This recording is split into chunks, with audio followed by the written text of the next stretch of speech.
Now I've actually got a set of our Broadmeadows rulers that we could have used in order to do that.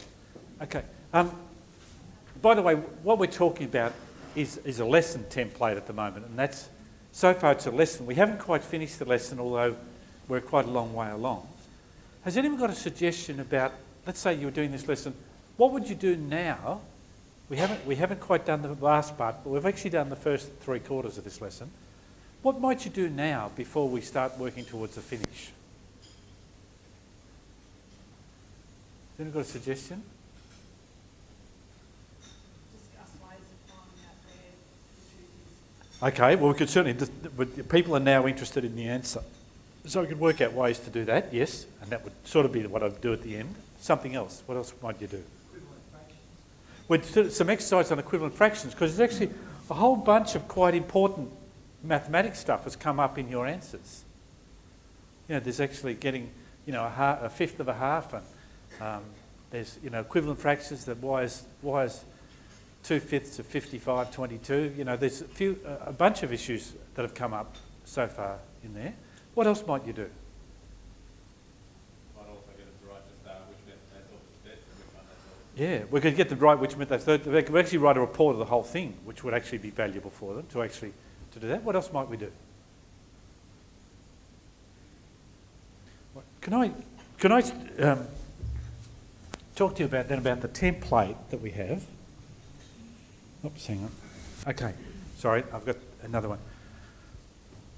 Can you just talk briefly at your table about, I'm going to show you in a minute, the template. What do you think is going to be in the template? What were the key stages in that lesson? I'm going to add this. Now, if you were a bunch of kids, I'd have like a worksheet. Or maybe I might even say, now find 2/5 of the way across your table or something. You know, so in a sense, I'd now use what they've learned for another purpose. I might actually have a little worksheet with, you know, find 2/5 of the way up this piece of paper or something, or find 1/3 of the way up this piece of paper, or find, you know, 1/4 of the way across your table, something like that. So in a sense, I would use it, you know, sort of like transfer to a slightly different problem. That's what I do. And then I'd have the conclusion. Okay. What are the key stages in the lesson? Can you talk about that at your table, please?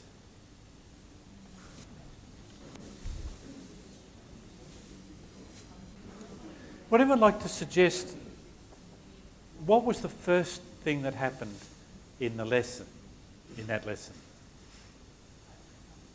Sorry? We posed the problem. So after we posed the problem, what happened? So we got people to actually have a go, and then what happened? Everyone voted. Now, once you voted, were you then vaguely interested in the answer? Okay. Then what happened? No, before that.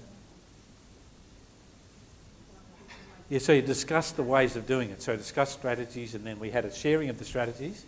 And then what happened? Then you did it. As a group. Yeah, as a group, you did it. And then what happened? Shared and discussed that, to do that. That's, how long did it take? So 20 minutes or something? We would have been much more thorough about the review if we had a whiteboard and they were kids. You know, I mean, I would have been saying, well, what do you think is 3/5 of 55? What do you think is 4/5 of 55?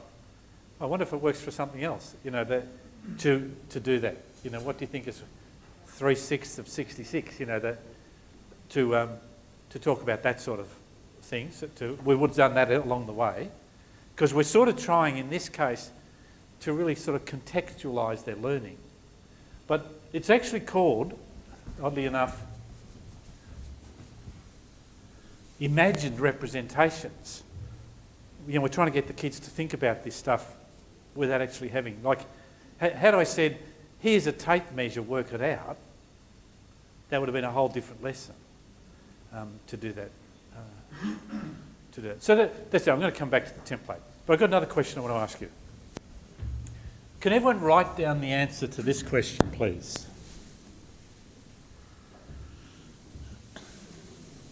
How much would a square metre of $1 coins be worth? Just write down your answer, your estimate.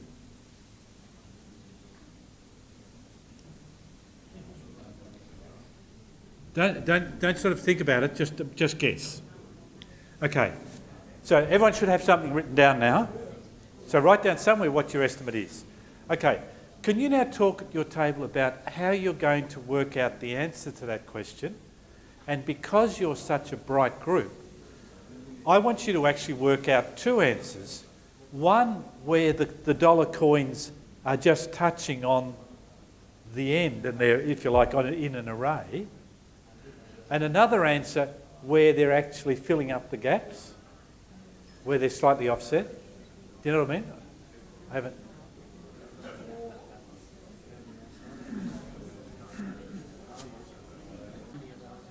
Only because it looks like you're a bunch of maths teachers and starting to work it out. Can we talk about how you would work? I want firstly someone to talk about how they might work out the answer if the coins are, if you like, just set out in rows. The square metre of $1 coins. Has anyone got a suggestion about how you'd work out the answer? Well,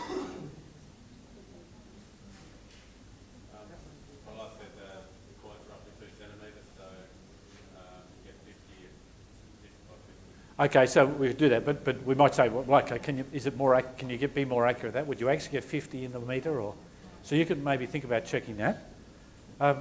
Anyone got another strategy for working out the answer for here? Well, that was stage one of that strategy. Yeah. 50 by 50 grid. Yeah. Then we're thinking, well, how do you arrange them? Do you arrange them directly below each other, or do you offset them so that the dollar coin fits in them? Okay, well, let's go on to that. How would you work out the second one of those? Well, the second row only had 49. Yeah. You can't overlap.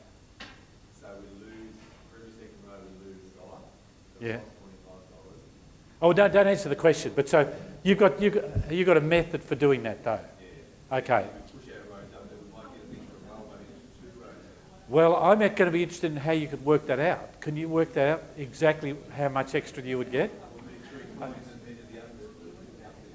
All right. Is there another way you could do it? So they're talking about a coins measuring. Did anyone have another strategy for doing it where they're offset? Doesn't necessarily, you said a square metre of dollar coins. Yeah. Have it in a rectangle. So it wouldn't necessarily be, like an actual square. It could be in some other shape. Yeah. Well, that's an interesting point. Parallelogram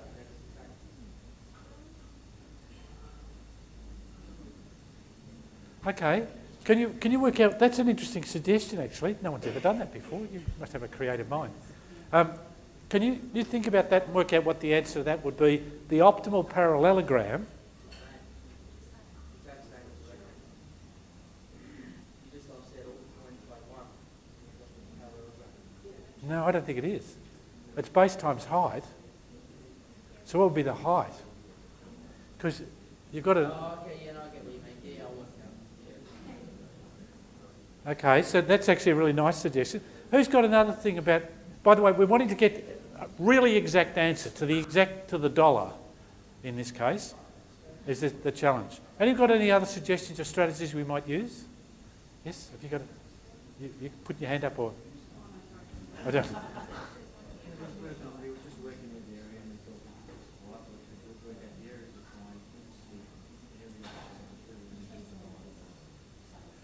But what about the gaps, though? Okay, all right. Okay, can you now work out? Can everyone try and work out the answers to both of those questions? But I want a really exact answer, as exact as you could possibly make it.